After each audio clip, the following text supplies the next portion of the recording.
บัดนี้พี่น้องเนาะรายวันเวลาได้บัดนี้พี่น้องเนาะสิได้ซื้อที่ดินที่ทางให้ทางไอ้อาแล้วก็2พี่น้องบัดนี้พี่น้องเนาะทางในบ้านแล้วก็ทางเจ้าของที่ดินแล้วก็ทางทีมงานแล้วก็ทางผู้รับเนาะถือว่ามาครบพร้อมหน้าพร้อมตากันแล้วเนาะพี่น้องเนาะเอาแต่ว่าก่อนอื่นเนาะก่อนจะซื้อที่ทางมื้อนี้บ่เสียงมีมาเซอร์ไพรส์อีกเนาะพี่น้องเนาะสั่งแฮกับทรายมาตอนนี้ก็กำลังมาเนาะพี่น้องเนาะเดี๋ยวเฮาเบิ่งตัวนี้ก่อนเนาะพี่น้องเนาะครับสบายดีและสวัสดีพ่อแม่พี่น้องเปิดสุขสู่คนพบเจอกันอีกคือเก่าคือเดิมพี่น้องเนาะเนาะจังได๋ก็ขอมกขอบใจขอบคุณทางพี่บดีแล้วก็ทางป้าน้อยหลายๆเด้อเนาะที่ได้มอบหมายเชื่อใจว่างานให้ทางบ่เชียงนี่เป็นสะพานบุญให้เนาะพี่น้องเนาะตอนนี้ก็ให้กับทรายมาแล้วพี่น้องไปเบิ่งน้ำกันเนาะพี่น้องเนาะเบิ่งน้ำกันยาวๆ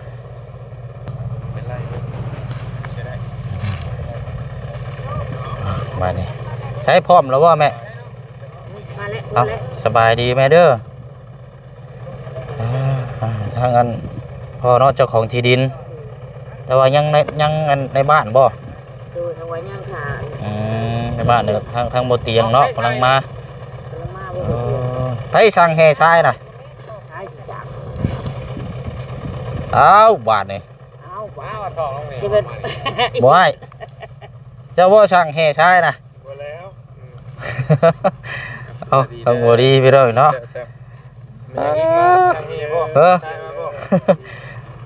เขาไม่มีรถโอ้ยเนาะเอาผู้ดีเลยได้บ่ฮะนี่แล้วเนาะนี่เขานี่แล้วก็ถอยดังลงค่ะเด้อบอกดินบล็อกกันแหละ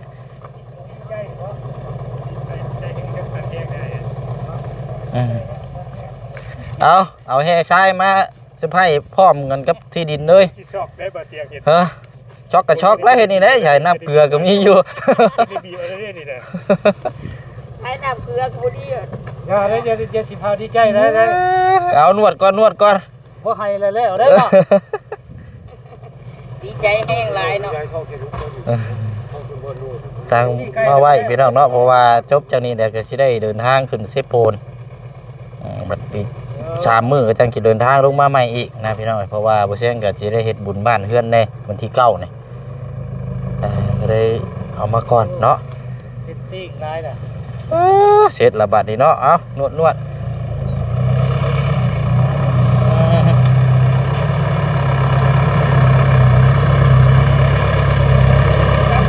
ไปพุ่นละ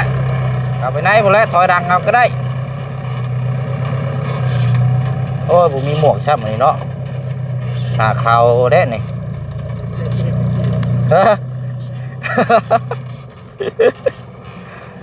เอาอะไรพลุกนี่รถพอบอกพลุกนี่รถข้างนี้บล็อกนี่ก็ได้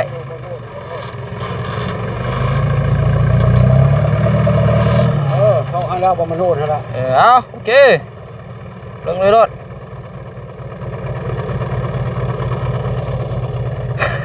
เชื่อคิดถึงแต่บ่นี่บ่เชื่อคัดซอกไปนี่เฮ็ดจังได๋ว่าสิบ่เป็นโทษบอกกันว่าซอกก็ได้เอายามฮ้อนๆซับเนาะเอาเนาะอันนี้ระหว่างรออะไรพี่น้องคือบ่เสียงแจ้งบอกนั่นแหละเพราะว่าบ่อยากถ่าเนาะมันเพราะว่าเฮาก็จะให้งานออกมาเร็วแน่เพิ่นก็สิได้อันนี้เดี๋ยวตามมาอีกคันนึงบ่ให้เดี๋ยวจังนั่นจังบินจังเบิ่งราคาน้ำกันพี่น้องเนาะพอบ่เสียงสร้างยางรถเจ้าของเดียวกับนี่แหละเมื่อวานนี่แหละสร้างเมื่อวาน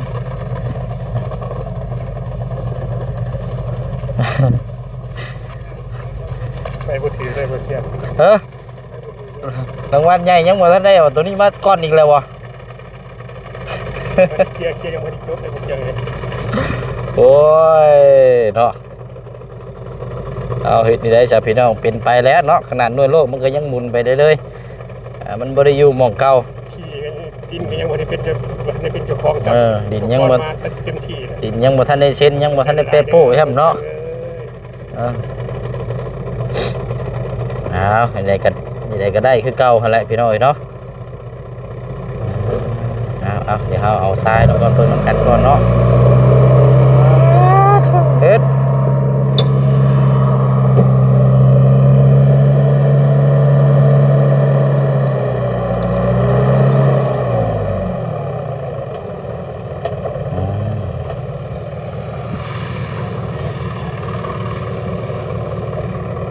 วันนี้แค่ช่วงสีโบเจินเฮียหรอกเนาะ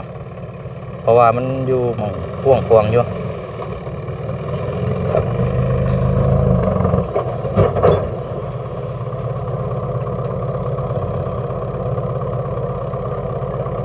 ไปเข้าโฮมรถอ้ายเด้อเอาตัวนี้พอรางวัลอันนี้เนาะเดี๋ยวรอรางวัลใหญ่อีกบัดแล้วน้ำกันพุ่นแหละ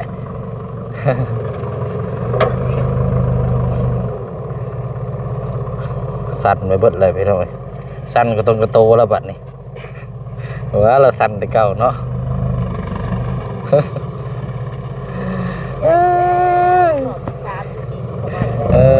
เอาเฮ็ดที่ไหนซะเนาะเป็นก็ให้เป็นมือเดียวกันเลยรถต้องหลายมือเนาะช็อกกับช็อกมื้อนี้รถเป็นลมก็เป็นมื้อนี้เลยเป็นมือนี้เลยเตรียมไปเลยมือนี้เอาได้กันได้หลายกันแนวใดกันแนวหลายได้เตรียมรับพายุให้ดีแล้วมื้อนี้พายุก็พายุฮ้อนจำเนาะพายุฮ้อนครับพายุฮ้อนถ้าว่าเบิ่งมือนี่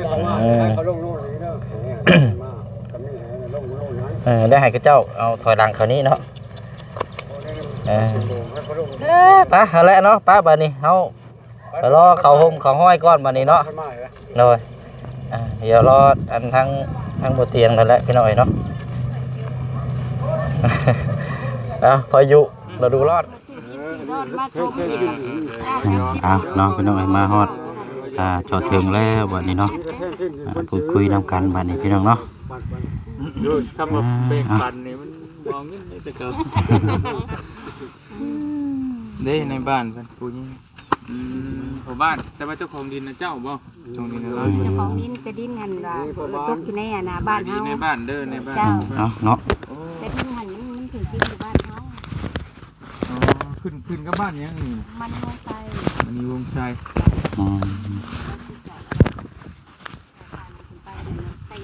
ดูไซก็ยากนะขอท่านมุ้ยปัญหาก็ได้เลยมันดินดอนมันเป็นแบบใดเป็นชื่อต่อเข้ามาบ่ดูว่าดินมูลดินมังบ่ดินมูลดินมังแต่ว่าจะเป็นสืบกันแหละบัดนี้แหละทั้งหมดทั้งมวลแหละเพิ่นดินตอนนี้ถึกอันยัดห่วยมาสร้างว่าถึกอันยัดแต่ว่าเพิ่นสืบแต่ก่อนอันยัดก็กับเพิ่นหันใบยังยืนการซื้อขายกันหันแล้ววันมันบ่เห็นเนาะอ้ายเนาะอันยัดนี่ไผเป็นคนอันยัดแต่ว่าเราแบ่งขายหันเราเก็บขายใบตะดินแต่ละคนที่ว่าเราขายให้แต่เวลาเอาไปจำธนาคารแล้วเอาใบตะดินเราเห็นไปเบิดเลยเราเห็นใบสื่อขายให้ใบสื่อขายแต่ว่ายังบ่ทันได้แบ่งบ่ทันได้แบ่งบ่ทันได้แบ่งแต่ว่าเวลาเราเอาไปจำแล้วเราเอาไปใบเดียวเลยอยู่นี่หันแต่เฉพาะว่าอันนี้แต่ตอนเดียวนี่บ่แม่เนาะของเขตนี่แต่คือว่านับเป็นทางเจ้าโง่เข้ามาเลยนะแต่ก็เลยแบบมาเว้ากันทั้งรัดบ่อันยัดดูใครอันไล่กดอยู่เด้อเห็นเบิดทั่วโลกเด้อตัวนี้เด้อเอาความจริงว่ากันเด้อเห็นเขาถ่ายนี่เห็นเบิดทั่วโลกว่าความจริงเนาะธนาคารด้วยอันนี้เฮาบ่ฮู้จักของมันจะเป็นตัวนี้บ่ฮู้ฮักเนาะแสดงถ้าธนาคารอันยัดมันต้องดินตอนนี้ต้องไปจำนำเลยนี่เราไปจำนำแม่มีคนไปจำนำผมไปจำนำแล้วเราตายแล้วตายเบิดผัวหมดตายเบิดผัวมันนี้เป็นพี่น้องทั้งเจ้าบอกผู้คนตายแล้วมันธรรมดินมันมีปัญหาอะไรใช่นี่คนธนาคารอายัดเฮาสิเฮ็ดได้บ่ทางเฮาก็บ่แม่นว่าบ่อยากซอยแต่เฮาอธิบายสู่กันฟังจังหน่อยว่าเอาทั้งบ้านคือบ่บอกแน่มันมีปัญหากันแต่ว่าดินสนั่นเนาะคันมีปัญหามากคันว่าสิมาบำยัดเอาที่นี่แหละบำยัดหมดแหละคือบัดนี้อันอายัดเบิดนี่คำที่ว่าพื้นอายัดเบิดนี่มันต้องใบตะดินมันต้องอันเดียวกันเบิดอันเดียวกันหมดแต่ว่าใบสื่อขายแหละมันมีเมื่อแต่ละตอนนี้เราขายให้ไผก็ถือว่าเรามีให้เบิดแต่ว่ายังบ่ทันได้แยกมันสิคล้ายๆคือจัดสรรเลยนะเนาะแต่ที่เราเอาไปจำเนี่ยเราเอาไปจำหมดเลยว่าเพราะว่าใบตะดินมันเป็นใบตะดินแขกทองเนาะแม่นใบเดียวมันใบเดียวหมดเรียกว่าพิษ4-5 เฮกตาร์ป้ายนะม มันก็คือเก่าแล้วแต่พอมันบ่มีคนยังตัวทั้งกูทั้งเบ่งยิบย่อยนี่เพราะว่าตัวใหญ่มันไปธนาคารแหละแต่เขาแม่นเขามามันเรียบร้อยแล้วนะธนาคารพุ่นตัวมีพุ่นโอ้ไงเพิ่นยังไม่เฮ็ดหยังมื้อใดก็ได้เพราะว่ามันตัวนั้นมันสำคัญเฮ็ดปานนี้แล้ว ลักษณะแบบว่าเฮามอบให้สืบมุ่นสิเป็นไปได้มันก็สืบมุ่นแบบว่าคืออ้ายนี่เพิ่นมอบให้น้องสิเฮาเฮ็ดใบมอบกรรมสิทธิ์ให้เด้ กรรมสิทธิ์กรรมยังก็ได้แต่ว่าหามื้อใดมื้อหนึงธนาคารเขาสิมาเอาก็คือเก่าตายคือเก่าเรื่องเอานี่เขาบ่เอาอยู่ขนาดตัวรูปหันบ่แน่นอน การสุดแล้ว เพราะว่าเงินนี่มันยังแต่600,000ปลายก็บัดนี้ถามว่าจะอันนั้นได้อันผู้ครอบครองอันตัวที่มีส่วนใบตะดินตัวใหญ่นั่นน่ะไผเป็นคนถือเด้อลูกเรา ลูกเราบ่รู้ว่าอีกติงนี่แล้วบัดนี้อันดินตอนนี้น่ะมันอันกับเรานั่นน่ะจะซื้อค่อยซื้อมาแต่เพราะฉะนั้นก้อนหั่นเจ้าก็มีสิทธิ์เรียกร้องได้ซั่นน่ะแล้วถ้าเราเอาไปจำได้เอาก็เรียกร้องแล้วเขาก็เรียกร้องเพราะว่ามันแต่ว่าคอยเว้าจังซี่นะว่าเพื่อว่าบ่ถ้าว่ามีปัญหาเนาะพี่ผมมายึดมาหยังคอยรับผิดชอบให้ถ้าว่ายึดนี่มันต้องยึดหมดแหละใน4-5 เฮกตาร์นี่นะแต่คันเราเฮ็ดเขาก็สิมาเฮ็ดคือกันนี่เว้าเงินจะ 40,000 เนี่ยเขาสิไปสร้างเสาปลูกไว้อยู่นี่บ่มีพายุเขาก็สิเฮ็ดเสาสีกระเดงนี่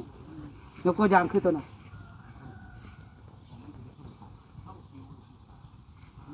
บัดนะมันเนี่ยคือเก่าเพราะว่าบัดเจ้าของอันผู้เพิ่นครอบครองตัวใบตะดินใหญ่ได้เพิ่นบ้านได้แต่เพิ่นเข้าตายนี่แหละตายบ่มันต้องมีผู้ถือเทศนั่นแหละผู้ที่เอาไปจำหั่นน่ะแม่ก็ปะบวยเราตายปะบวยเองเอาไปจำแต่บัดผู้ตายนะบัดผู้ถือคล้องต่อมาอีกเห็นไหมแล้วมันนี่เขาต้องมีคำอธิบายเฮาก็ต้องเอาเรามานะแม่ต้องเอาเรามานำถึงที่กล้านะถ้าเรายืนยันว่าโอเคถ้าธนาคารมาแล้วค่อยมีหม่องอันนี้ให้อื่นให้แหละตัวนี้มันบ่มีปัญหาแล้วเฮาจังสิซื้อเพราะว่าคอยเนี่ยคอยสิยังยื่นให้แล้วนะเป็นยังมาคอยเอาบอนไม้ให้คนนี้น่ะสิเอาบอนไม้ให้คันถ้ามันมีผู้มายึดนะดินตอนนี้นะรู้เข้าใจว่าเพิ่นเอาเอาบอนไม้ให้คนนี้ยังยืนให้ในนั้นยันมันบ่ง่ายคือว่าแล้วบัดเวลาบ่ง่ายก็การจะตั้งมีแล้วก็เฮ็ดบทบันทึกกันแล้วการจะตั้งการสิเฮ็ดบทบันทึกให้คันหาเราอย่างเฮาก็สร้างบทบันทึกขึ้นอีกต่างหากและคันหาว่าได้ก็เซ็นพร้อมพยานผู้ซื้อผู้ขายทั้งเฮาก็เฮ็ดให้บทบันทึกคือเพิ่นรับนี่แหละหรือว่าบ่เอาบ่นี่ไปเอาอยู่แจกส่วนเพื่อนคอยก็ได้บ่เอาเพิ่นว่าเอาอันนั้นมันบ่มีปัญหาบ่โอ้สิมีปัญหาซั่นเพื่อนก็ปลุกเกิดอยู่มันบ่ได้อันนั้นมันหอมกว่านี้นะมันหอมมันบ่สวัสดิ์เสมอที่อยู่นี้นะจะใครเพิ่นดอนให้แน่แล้วก็ได้อ้อมหัวอ้อมเท้าสวัสดิ์ก็บ่ว่าเราแต่ว่าคำมีปัญหาเฮาก็อยากสู้มันบ่มีปัญหาให้มีปัญหาบ่มันก็สิบ่มีปัญหาคันเขายึดเขาก็สิกำจัดมันก็สิหมดแหละแทนนะว่าไล่ว่ามันเกิดปัญหาในคั่นนะไม่เคยคือที่ผมคือเจ้าเป็นไว้เพราะว่ามันถ้าว่ามีผู้มายึดดินนี่นะครับหมอได้ดิสิเทนเอาดินบนเงินเทนให้เจ้าเขียนไว้ในนั้นบนมันคือ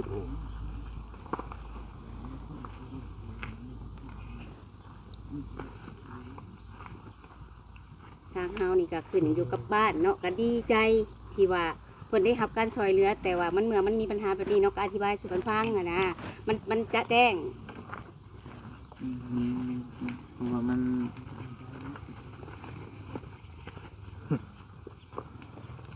เพราะว่าการที่เขาซื้อก็จะให้มันคักนี้นะเพราะว่าเดี๋ยวมันมีปัญหามันหลังเดี๋ยวมันเดี๋ยวมันเสียบัดนั่นแหละเพราะว่าเดี๋ยวไปซื้อดินบุคักบ่แน่มันคือซื้อสินะมันก็เลยจะถามให้มันแน่นอนเพราะว่าค่อยสิรับผิดชอบเองตัวนี้บ่หาจะไปหั่นดอกคันว่ามันมีปัญหาอยู่เขาบ่ใช่บ่น้ำทางเจ้าบ่เข้าบ่น้ำนี่เขาผิดพลาดมันผู้นี้ไปรับผิดชอบบ่ได้ว่าเจ้าผิดพลาดแล้วเขาแก้เขาเอง ทั้งคนในบ้านเขาก็สิเฮ็ดบ่ยังทำห้องหลายคนทำหมูนำกัน เมนอยู่แต่ว่าบ่ฟื้นว่ามันมองหันนะมันบ่โอเคติมองใกล้ มันน้อยโพดเนาะบ่คำมันบ่เป็นตาอยู่ มันจะยูดึงหัวเราเห็นขบจอกน้อยๆนะกระแลมเป็นสามเจผมเลย พอถ้าเฮาสมมุติว่าเฮาซื้อดินไว้ว่างๆเปล่าๆซื้อมันอีกประเด็นนึงนะว่าพื้นว่าแต่ว่ามันบ่มีปัญหาว่าเฮาเปลี่ยนดินใหญ่ดอน นี่มันสิปลูกเขื่อนดิ มันปลูกเขื่อนอีกมันสิ ปลูกเขื่อนนะ เฮาสิฮุบไปมันก็ยากสมมุติว่าสมมุตินะว่าพื้นสมมุติ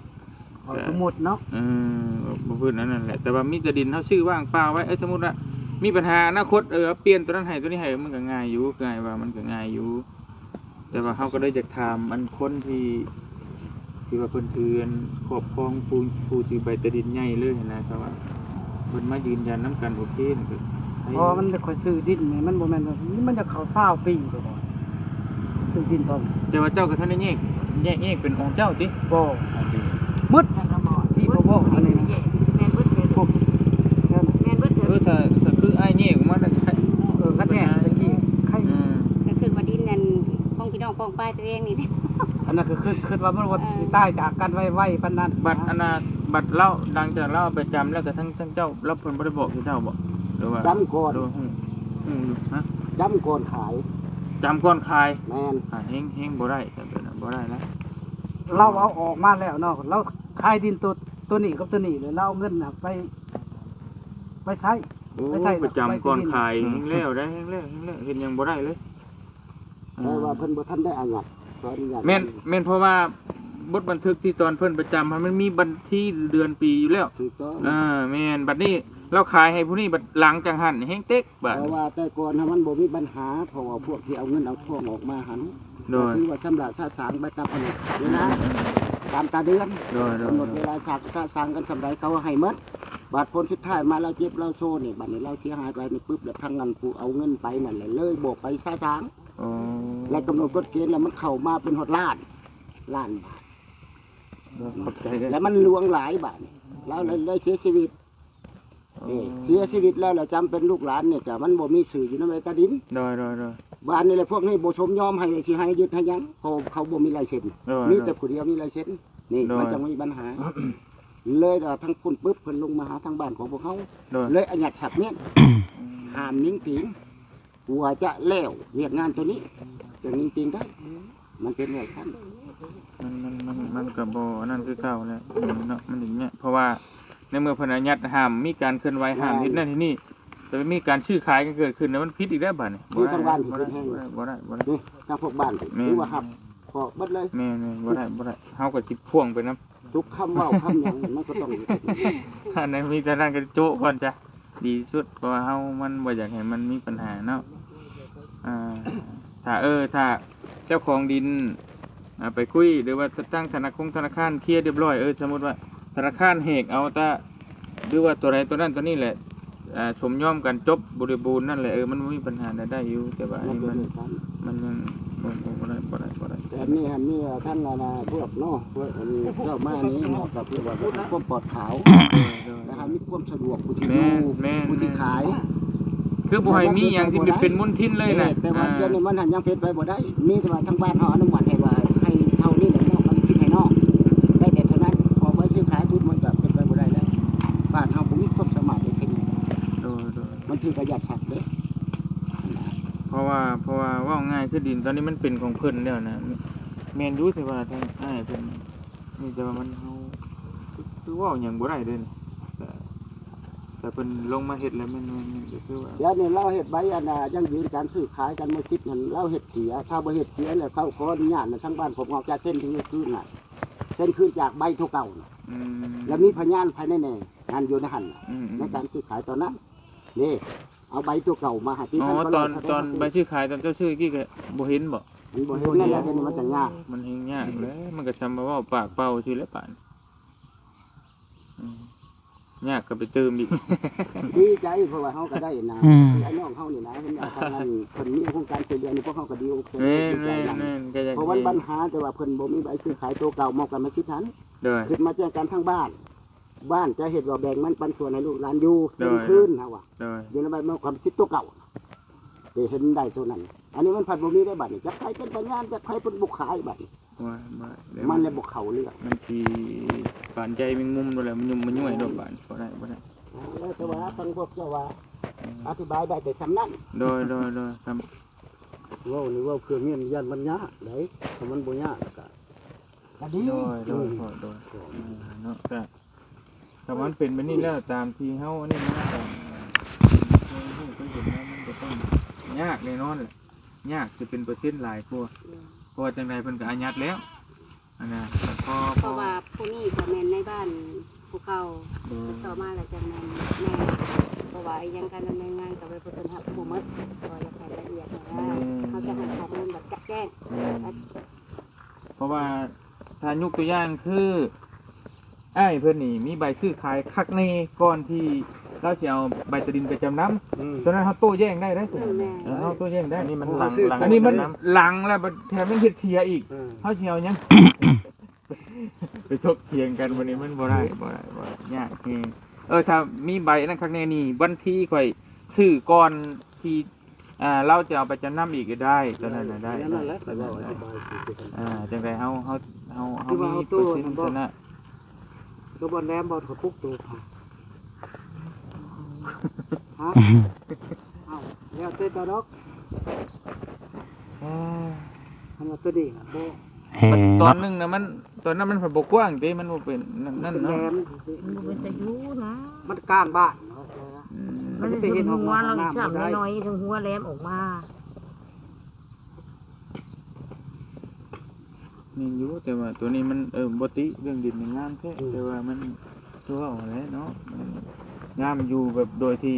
จะเพิ่นสิมาคิดทำมือได้มันก็บ่ตอบกันเลยฮะ คุณกับเจ้าแก้ไขได้ก็บ่ได้ อยู่ขอก็ว่าให้ได้ซ้ำนั่นแล้ว แม่นบ่ได้เพราะว่าเฮา มันสุดแต่พวกกัน ฟังมานี่มันคือมันแก้บ่ตก แก้ไขกับ ก็คือคอยเว้าหั่นแหละเดี๋ยวนี้ก็คือแบบว่าคอยสิ ผัดบ่อยากได้ใบซื้อขายขาดโต มันต้องแน่นอนมันต้องแน่นอนแม่น อยาก เฮา ได้แบบ แนวคุ้มเครือนะเฮาบ่เฮ็ดน่ะนะแนวคาราคาซังน่ะมันเฮาบ่เฮ็ดเฮาต้อง แต่ เฮ็ด ว่า ทัก โอน นี้ ให้หันคือในบ้านเพิ่นเว้าคอยสิฮับให้คอยสิเซ็นให้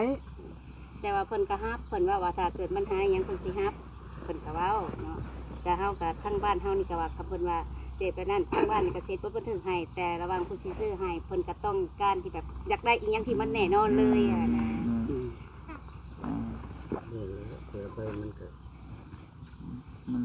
เพราะงั้นคือเฮาซื้อให้กับแล้วบ่อยากมาเคลียร์มาหยังกำลังนะเนาะเนาะมันมีปัญหาแล้วก็มาเว้ากันอีกมันแบบตอนนี้ทั้งเพิ่นธนาคารเพิ่นก็อายัดแบบแต่เพิ่นบอกทางนี้ห้ามมีการเคลื่อนไหวห้ามมีการซื้อขายห้ามมีการนั่นนี่เฮาก็ฮู้ข้างนี้แหละนะเฮาบัดยังสิมานี่มันก็บ่อยากคักแล้ว มันบ่เกี่ยวกับคอย คันใบตัวนี้ยังง่ายนะ แม่น เราเสียงก็ได้เสียงหักสิให้คอยอันมาสอเด้อดิ้นคอยเด้อนั่นน่ะนี่ขอมา นี่ สอ ว่า จะ ลู เด้อก หลานของเขาผู้ที่มรดกมา แม่นรู้ทั้งอ้ายนี่แม่นเราบ่นั่นอยู่แล้วแต่ว่าเฮาเรื่องโตธนาคารพุ่นตอนนี้ มันนี่คันว่าให้น้องลูกหลานเขาทุกนั้นมายังอยู่ให้ว่าบ่เกี่ยวแต่มันได้ตัวนั้นบ่ได้คือเรา บ่ได้ผมคือเฮาเว้าหยังก็พอมันเว้าเดียวบ่ได้เลยนะพ่อแม่น เอาผู้นั้นมากกะยา แม่น แต่ว่าคอยบ่สุดซุมเจ้าเด้อของแล้ว คือ สื่อในเป็นตดินนี่มีแต่ลาบกับผัว แม่น เพราะฉะนั้น คำเว้าคือ ที่บ้านสิเจ้าพันธุ์บ่เรา ขึ้นศาลเขาบ่ได้ใช้คำเว้าได้เพิ่นใช้เอกสารเลย วันนี้ผู้กระจายเมียกระจายแล้วนะ มันเว้าเรื่องเอกสารไปยืนยันกันนะ แต่มันมีปัญหามันเขาก็มอบไปกันได้ลูกหลานที่นี่งั้นแต่เขาจะแบ่งปันกันมาเฮ็ดหน้านี่ก็ยัง เอามาเลยนาย ก็ยังอย่างเงี้ยแต่สุดแล้วคันว่าทางนี้เฮ็ดดีซื้อก็บ่มีปัญหาก็สิเฮ็ดจังซี่ให้คือนั้นแต่ว่าแบบใบอันนั้น บ่แล้วเนาะ มันก็สิไปใส่ชื่ออะไรบาดใครสิเป็นผู้มอบใบตะดินเลขที่เท่าไรสุ่มเฮาสิใส่ในใบ บ่ได้มันบ่ได้คือฟังปั๊บมันก็ยากไปเบิดแหละมันบ่ได้ดอก หมองใหม่เท่านั้นแล้ว ทางนี้อยู่แล้วใจเราได้เฮงชมเชย ล เรา งมาจากกันแลนไปเบิ่งอยู่บ่อนอาหารขอยสิเอาให้ มี เอาเรื่ แต่ องอยากซ้อยเด้อนี่เด้อ แม่น หมองไหม เฮาก็เห็นใจอ้าย แม่นครับ อ้ายอยากซอยแต่ว่าก็พื้นว่าเฮาบัดสิเฮ็ด เฮ็ดคักนี่นี่บ่อยากเอา แม่น หรือยังบ่ได้ บ่ว่า มันน้อยกว่านี้ นี่ได้นี่ มันคงช้านะก็บ่ว่าดอก เฮทรายสั่งก็มาเบิดเลย ให้มันมั่นคงนะบ่ให้มันมีปัญ คน หา คนบ่ไกลคนไปหัน อืม อืม ยากแล้วคนน่ะมันบ่ใช่ปัญหาดอกแต่ว่า เรื่องงามสวัสดิ์เสวยแต่ว่าเฮามันบ่มั่นคงก็มันบ่ได้ต่างก็จะไปอาศัยดินเขาอยู่ได้เอ้ย อีติมเอาดินใครอยู่นี่ หายเบา อีติมว่าหมู่บ้านบ่ครับ ไปหาเบิ่งเนาะอันเรื่องคนตัวนี้บ่ใช่ปัญหาหรอกอันนี้นะ ก่อน ผากเราไว้ก็ได้ มันก็ได้ดินนอน มันค่าสีเขียวหมด ว่าคือเฮาคุยกันสิก็มันก็คือเว้าหั่นแหละ บ่เข้าใจอยู่ดีใจที่ว่าอธิบายความ แม่น ต่างแจ้งแม่นบ่ล่ะมันต้องแบบนี้แหละต้องมีหยังก็เว้าตรงๆเลยมี ตระปีมากบ่มีปัญหา ประชาไม่ถึงมัน อืม กินไม่ชั่ว มันมีปัญหานั่นเธออยู่บ้านมาเฮาสิไปต่อนี่บ่ อืม กินไม่ เพราะ ชั่ว อาจจะ5ปี10ปีบ่มีปัญหานึงเทื่อเฮาอัดตัวหันเฮาบ่จักเด้เนาะเพราะมันเป็นของเพิ่นเรียบร้อยเด้อนะเว้าง่าย อ่านเพื่อเนี่ยแหละ ๆเออ เขาอ่านที่พลาดนี่เขาเอาอนุมัติให้แล้ว นี่ว่าง่ายแต่ร้านเราแท้ๆนี่อยู่ในนี่ก็ยังบ่มีสิทธิ์ แม่นคือบ่มีชิดหยังเลยนะตอนนี้น่ะ ว่าพอได้แต่มันก็แบบนี้แต่ แม่น มันมีแต่เก็บภาษีที่ดินแล้วไปถอกให้บ้านเท่านั้นนะ น้อย แต่ว่ามันก็เสียอยู่บ่ เสียหั่นแหละ นั่นเด้เขาเสียที่คนคักนี่ซัมว่าที่นี่ว่าอาศัยดินเพิ่นอยู่ซื่อนี่นะ อืม สิเอามื้อใดบ่ฮู้จัก แม่นโอ้ย แต่ผู้เป็นร้านแท้ก็ยังแบบอาศัยเขาอยู่เด้ แต่ร้านเราเองก็ยังแบบก็คือเว้านะแต่ว่าเรื่องเสียเนี่ยก็เราก็เสีย เขาอยู่ อืม เสียน้ำไฟ เขาเคยเทื่อนึงแล้วก็มันน่ะแบบนี้แหละ อยู่บ้านหนองโกมนี่นี่ลงได้นี่แบบที่จะอันนั้นน่ะพอเท่าพุ่นแบบนี้น่ะลักขายแต่ทั้งร้านบ่ฮู้ร้านไปขายต่ออีกนะ อ่า ทั้งโอ้ยก็เลยเป็นผลเวลาเพิ่นสิมามีโครงการที่มาเฮ็ดป่านนี่เรียบร้อยมั่างเลยเฮือนดินเขาบ่คักแบบนี้ อ่า พักนี่มั่างไปเลยเพราะมันน่าเฮาเถียงบ่ได้เด้มัน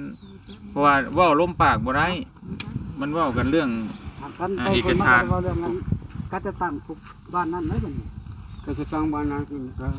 มันก็น้อยๆนะบ้านเฮาแล้ว ไปมันใช้คนนี้แหละนะ เนาะมันเผื่อยันมันบ่นั่นก็หาหม่องที่ไหม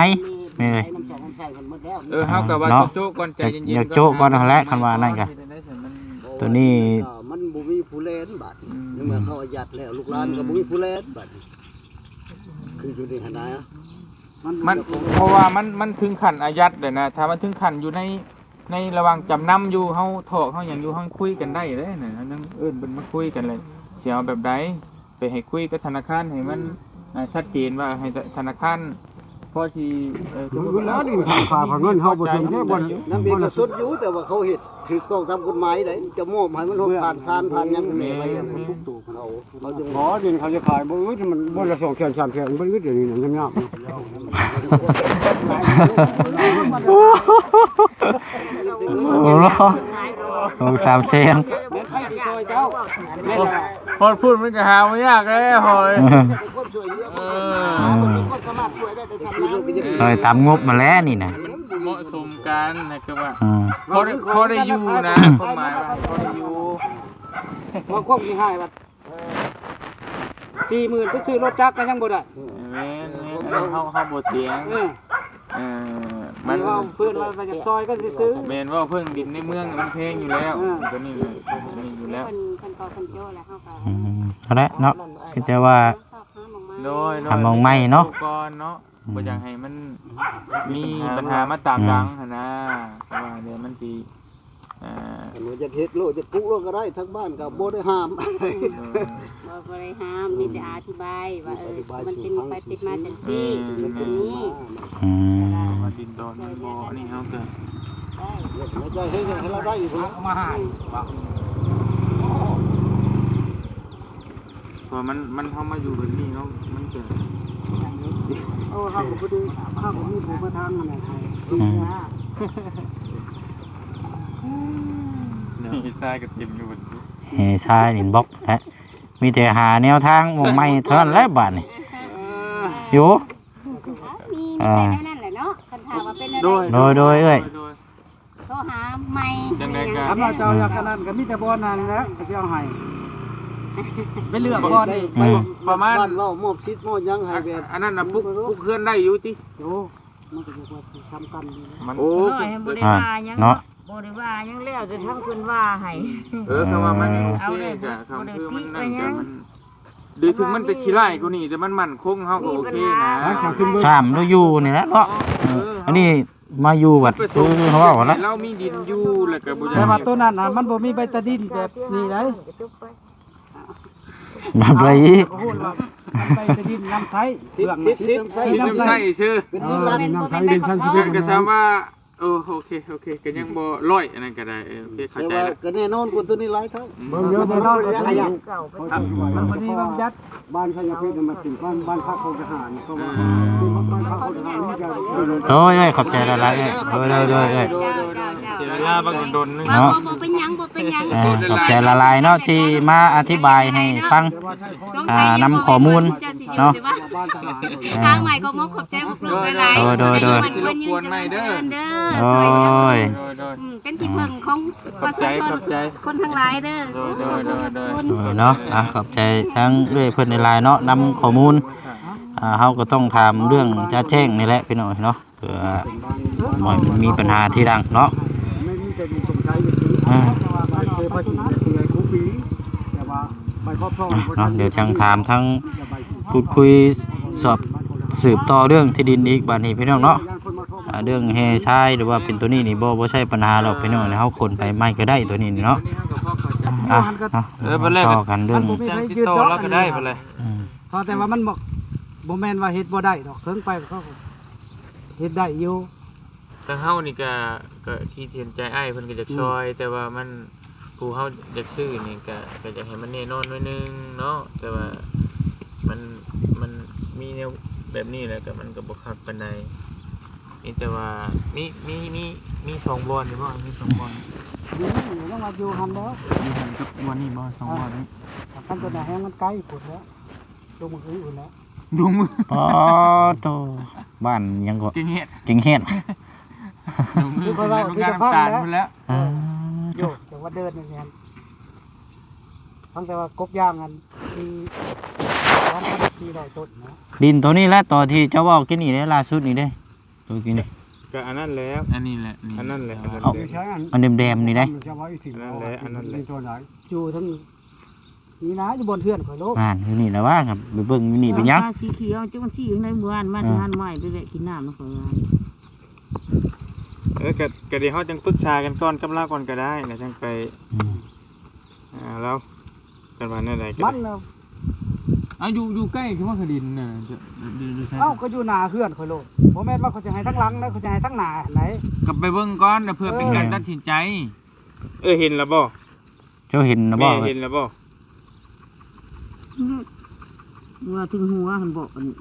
มันจะทั้งหน้า เฮือนคือทางเข้าทาง บนตู้ บน หา หา ด ดบนตู้มาเด้เข้าใจบ่ฮะแต่จักเจ้าเล่าจะให้ใครใดใครใด แล้วก็สิประมาณปุ๊กเคลื่อนได้นี่แล้วทำเลื่อนนี่แล้ว ฝืด น้อยๆนะ โยมันบ่น้อยแล้วคันนี้คันไปใส่ก็ โอ้ยมันบ่เป็นตาโดยแลหน้าเฮือด ขอบใจไอ้หลาย เนาะ คิดน้ำใจจากพี่เบงให้แต่ว่ามันก็ใจเย็นๆเบิ่งอีกก่อนเฮายังบ่ได้ตัดสินใจว่าสิเฮ็ดแบบใดนะแต่ว่าก็หาเบิ่งไป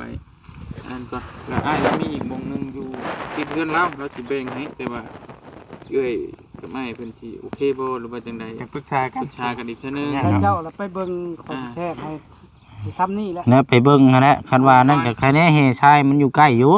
มันสิได้ยกย้ายไปนี้ เพราะว่าตัวนั้นมันนี่นอนนะพี่น้องอ้ายเราก็จะคอยแต่ว่าเฮาก็ตัวนี้นี่ป้ายไว้นี่ก่อนคือตัวนั้นก็สมมุติว่าตัวนั้นมันนี่นอนเฮาปลูกเฮือนอยู่พุ่นหรือตัวนี้เรากับป้าไว้นี่แหละเอาจะมาปลูกผักปลูกหญ้าก็ปลูกหน่อยเนาะเฮ็ดดีเฮ็ดกินเนี่ยก็คือเพิ่งเพิ่นบ่เฮ็ดเด็กเลยมันก็สิยากอยู่ในพี่น้องคือเว้าง่ายคือมันยังอันนี้มันระเวงอยู่แบบระเวงเฮาก็บ่อยากคักปานใด เฮ็ด นะ ค่าราคาฟังเนาะ คาราก็สั่งเนี่ยมันอยู่แล้วปนนอนบ่หลับคือแบบสมมุติว่าเฮาสิบ่เฮ็ดหยังเลยเอากระท่อมมาปลูกอยู่น้อยๆใครอยู่สมมุติเพิ่นมายึดขอ ค่อยยกไปกระทบนี่หนึ่งมาจะปลุกขึ้นดินต้องเจาะน้ำเจาะในอีกกว่านี้เขายกไปบ่ได้น้ำ นั่นนี่นั่นเฮ็ดห้องน้ำอีกกว่านี้ก็ต้องอันน่ะมันหลายอย่างนะ ตัวนั้นมันก็คือท่านเขาได้ที่กำลังได้เขาได้มายึดแต่เขาต้องได้ทดแทนนะ แม่นตัวแทนอยู่แล้วเอาโบเฮ็ดไปนั่นแล้ว เมนอยู่แต่ว่า บ่เขาสิเว้าว่าเฮามาบุกรุกดินเขาได้บัดนี้ เพ มัน ราะ บ่ ว่า แม่น ถ้าปลุกก่อนเพิ่นสิอายัด บุกแล้วมันบ่แม่นเฮาซื้อขายได้บัดนี้ของเฮาบ่ได้เฮ็ดใบซื้อขายมันเป็นดินของข่อย ก็แม่นอยู่ เออ แต่ว่าเฮามาปลุกน้ำหลัง เฮามาปลูกน้ำหลังเพิ่นอายัดเด้ บุกก็ได้แต่ว่าข่อยเป็นผู้ปลูก ดินเอาเด้ อ้าวข่อยเป็นผู้ปลูกแต่ว่าข่อยเฮ็ดใบโอนให้น้อง โตอันนั้นเด้ใช่อ่ะโตให้หน้าจะว่า50,000น่ะเด้ใช่ คืออยู่ อันอยู่ใกล้ๆเถียงหน้าแล้วได้50,000ได้เป็นให้หน้าโอเคบ่ตอนนั้นน่ะโอเคอยู่บ่เอ่ยอยู่หั่นเจ้าอยู่หั่น ถามเบิ่งคักอยู่อ่ะ มันเป็นให้หน้านึงหัวพออยู่ได้บ่คักอยู่บ่จักเฮาว่ะ ทำนี่แล้ว มันก็สิโล่งกว่านี้อยู่มันอยู่ใกล้ๆเถียงนาแต่ว่าเฮาตอนนั้นเด้เฮาเจออยู่ไปเบิ่งตัวนั้นก็ได้ผมมักไปมักอยู่บ่ได้ใช่มักอยู่กลางบ้านหรือมักอยู่นอกบ้านคันอยู่หั่นโอเคบ่คันอยู่หั่นใกล้ๆเถียงนาจ้ะเด้อ คันในเมืองที่ว่าซื้อทั้งที่แล้วนะ ๆ คันว่าอยู่ไฮอยู่นาก็เป็นไฮเป็นนาเขาก็จะอยู่อันนี้เขามาซื้อไฮนาไฮเดียวอยู่ เพราะว่า เงินอยู่ คันว่าชื่อให้เรามันลำบากใจแล้วเฮาก็บ่อยากชื่อให้เอาให้ผมหมายคือเฮาฟังตะกี้นั่นถ้าว่าเราได้อยู่ในเมืองเราบ่อยากดูนอกไปได้อยู่ในหยังมันใกล้กันในหมู่คู่เมียงนี่มันมีหยังก็ง่ายไปหมดอ่ะ คอยสิเว้าเนี่ยเจ้าไปเบิ่งตัวนั้นดีกว่า เพราะว่า ที่มันสิ ผู้ค้าพอจบ ก ก่อ ว้าง น กว่าตัวนี้ มันมีเสนอมา2ทีคือว่าอะไร แต่ตัวให้หน้าผู้ค้าทันบ่เลือกเพราะว่ามันซื้อให้หน้าให้เดียวอยู่นะมันก็บ่สมบูรณ์ปานใดแล้วก็อีกอย่างหนึงเพิ่นเว้าจังซี่เพิ่นว่า ค่าว่าจะค้ำจะขายให้ขายเพิ่นในราคาเดียวราคาที่เพิ่นซื้อมานะถ้าเฮาอยู่บัดนี้เฮาก็ต้องเฮ็ดปลูกสร้างมันนี่เป็นแต่ว่าห้องน้ำเจาะน้ำเฮาก็ต้องมีแม่นแต่เพิ่นว่าถ้าสิค้ำสิขายไปข้างหน้าก็ คำว่าเวอร์ชันนั้น คันเว้าแล้วคือว่าเว้าเพิ่นบ่ปล่อยห่างนะว่า ดิน บ่ปล่อย ไอ้นี่แค่ว่ามันอยู่ในเมือง อยู่ในบ้าน อยาก เด้ อยู่ในบ้านมันอยู่ในบ้านอย่างหน่อยก็มีอย่างมาแหละคือแล้วไปหันไปนี่ไปเวียกค่าคายหันนี่แหละป้าไอ้อาจเราอยู่นั่นก็มีคนอยู่ใกล้เดี๋ยวมันก็โอเคนี่ดีกว่าอยู่ตรงไห้ตรงนั้นไฟฟืนก็มีอยู่ในบ้านต่อพอต่อน้ำไผ่ก็พอได้ แล้ววันนี้แล้วในเมื่อที่ว่ามาถึงจุดนี้แล้วเนาะ กับน้ำกัน ผู้ค้าก็มอบให้ทีมงานพิจารณา ใส่ง่ายเด้ ว่าเห็นดีเห็นงานกันได้ก็แล้วแต่ บ่ได้เพราะว่า เราต้องถามทุกเจ้าพ่อ เฮา เด้อ นั่นเฮาในที่บ่ตัดสินใจแทนเจ้าไหนเพราะว่าเจ้าเป็นคนอยู่แม่นแต่ว่า เฮาซื้อแล้วเฮาก็แล้วเด้อ ชื่อให้เจ้าอยู่อึดอัดใจมันก็บ่คัก ก็บ่คัก ไหน อีก ต้องแบบว่าโอเคตรงนี้แหละมันก็บ่ถึงว่าเป๊ะทุกอย่างหรอกแต่ว่าให้มันพอแบบว่าโอเคระดับหนึงหั่นนะเพราะว่าถ้าสิเอาถึกใจแท้เนี่ยมันก็แน่นอนแล้วเฮาต้องมีเงินหลักแสนหรือหลายแสนพวกนั้นมันจะงามดินถ้ามีเงินซำนี้ก็แบบว่าหนึ่งมาแล้วให้มันพออยู่ได้แบบว่าให้มันเป็นของเจ้าแล้วก็เพิ่นบ่ไล่บ่หนีบ่อันนี่แหละก็ โอเคนะแล้วก็แบบว่าให้มันมีทางเข้าสะดวกนั่นแน่แบบบ่ต้องว่าอยู่นอกนั่นโพดนะก็หมายครับประมาณนั้นแหละ ติดบ้านติดเมืองเนี่ยเนาะมันจัง ใกล้บ้น สบาย ใกล้เมืองมีหยังก็เอิ้นมาหาชูหาเว้า ตัวนี้แหละไปเบิ่งน้ำ แล้วจังเว้ากันไหมมันบ่ตัวนี้มันอัตคัดโพดให้มันปลอดโปร่งกว่านี้ จะ ก่อ ไป น คิดบางก่อน ใจเย็น ไปคิดก่อนก็ได้เนาะ ที่พ่อเนาะแต่ว่าทางเฮามันมีเงินเด้ เพราะว่ามันบ่ยากหรอกคันเจ้าไปเบิ่งนี่เฮ้ใช่นี่ก็ยุ่งยากไปก็ได้เป็นพวกนี้นะ จ้างเพิ่นมาแก้ จ้างไปต่ออีกก็ได้หรอกมันเฮาฮู้จะแจ้งนํกันก็บ่คักแล้วมีแต่ว่าไปเบิ่งตัวใหม่ แล้วจังว่า เนาะเอาตามนั้นนั่น เด้อเฮาสิไป เนาะ ไปเวียกทางอื่นก่อนเด้ออ้ายเด้อเอ้ยเด้อ มันบ่เข้าน้ำมันกินข้าวมันจัก เศร้าแล้วเราก็ได้มัน เนาะเฮ็ดจังได๋ซะเนาะ เอาอดเอาแล้วเฮ็ดจะได้มัน เกมพลิกพี่น้องเอ้ยเกมพลิกเลยบอกเลยว่าไปบ่เป็นเลยและมีแต่ว่า นี่เด้ไปเบิ่งดิน ไปเบิ่งดินตัวนี้เด้อเอ้ยเด้อแม่เด้อ ได้ก็จังว่า ไปให้เพิ่นอันนี้ก่อนบัดนี้พี่น้องเอ้ยชายข่อยเป็นมันแท้เนาะบาดนี้เนาะเกมพลิกพี่น้องเอ้ยเป็นแนวนี้เนาะบาดนี้เมื่อวานนี่คือว่า น้ำไหลโจกมามื้อนี้บัดมีแต่ตอนบัดนี้พี่น้องเนาะเฮกับชายก็ลงมาเลยพี่น้องเนาะนี่ก็สิออกไปจ่ายเขาเจ้าก่อนเนาะเอาจังใดก็นี่แหละพี่น้องทุกเกิดมีปัญหาเดี๋ยวเฮาทีมงานเดี๋ยวมีทางแก้ออกเนาะพี่น้องเนาะแต่ว่าเพิ่นก็อธิบายมาจะแจ้งว่าเขตนี้แม่พี่น้องแม่นบ่เลยนี่เพิ่นอายัดไว้นี่มีแต่ว่าสิไปเบิ่งที่หม่องทางพ่อเพิ่นจะเพิ่นสิแบ่งให้นี่แหละเนาะว่ามันใกล้แห่กับชายพวกนี้แน่ก็มายุย้ายไปแห่นปลูกอยู่หั่นมันก็ใครแน่เพราะว่าที่นี่มันมืดแต่ว่ามันแพงอะไรพี่น้องเนาะในราคานี่มันบ่รู้หลักแสนปลาย2-3 แสนเสานี่49ครับ490 55ยาว3 เมตร 50เนี่ยจะออกแนวทางไว้และปรึกษากันมาอีกซะเนาะประมาณนั้นกัน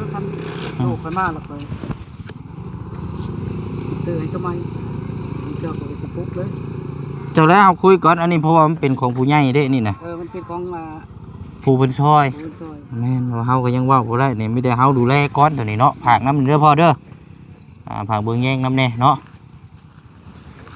เกมพลิกแล้วพี่น้องเนาะมีแต่ว่าเฮาสิออกในทางหาเบิ่งใหม่อีกนะบัดนี้พี่น้องเนาะว่าตอนเฮาคุยกันตอนนั้นนี่บ่ได้คิดว่าสิดินกวมพี่น้องบ่ใช่คิดว่าดินเรามีแต่ผืนนี้เฮาอธิบายพอมามื้อนี้การจัดตั้งผู้ปกครองในวงในบ้านเพิ่นอธิบายมาเว้าให้ฟังหมดเกมพลิกเลยพี่น้องไปบ่เป็นเลยบ่ใช่ก็ถือว่าเคสนี้นี่บ่ใช่เต็มที่รอได้พี่น้องเนาะเนาะเอาเนาะพี่น้องเนาะจังได๋ก็ติดตามเบิ่งนํกันเด้อพี่น้องเด้อเนาะเดี๋ยวพวกอุปกรณ์ที่นี่ก็สิฝากทางอ้ายเพิ่นดูแลนี่ก่อนเพราะว่าเฮายังมีอีกที่นึงอยู่ในบ้านนี่แหละพี่น้องเนาะอาจจะได้ยกย้ายไปหั่นก็ได้เนาะไปเนาะพี่น้องเนาะคลิปนี้ก็สิได้ขอตัวเดินทางไปต่อก่อนเนาะเพราะว่าสิขึ้นเซฟโพสในมื้อนี้กับพี่น้องจักสิฮอดจักมุ้งเด้อเนาะว่ามาตั้งแต่เช้ามื้อนี้กันเนาะความคาดหมายไว้ก็ล่มเหลวมื้อนี้พี่น้องเนาะขอโทษขออภัยพี่น้องหลายๆเด้อพี่น้องเด้อเนาะอันไหนมันบ่ดีบ่งามพี่น้องหลายๆพี่น้องนี่เนาะเอาจังได๋ครับติดตามมานํกันอีกพี่น้องเนาะบ๊ายบายเด้อพี่น้องเด้อ